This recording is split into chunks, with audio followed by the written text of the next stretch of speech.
Hello, childrens. Today, let's learn about some good habits. अच्छी आदतें.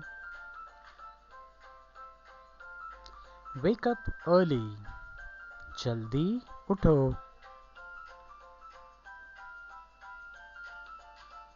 Brush your teeth.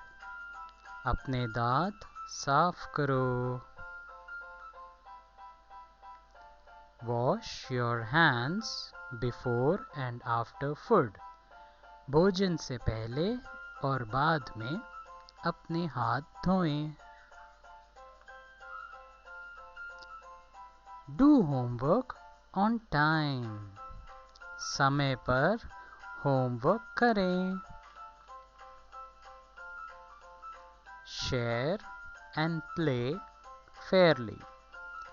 Share करें और खेलें.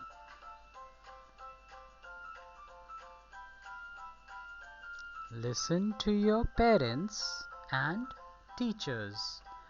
अपने माता पिता और शिक्षकों की बात सुनें.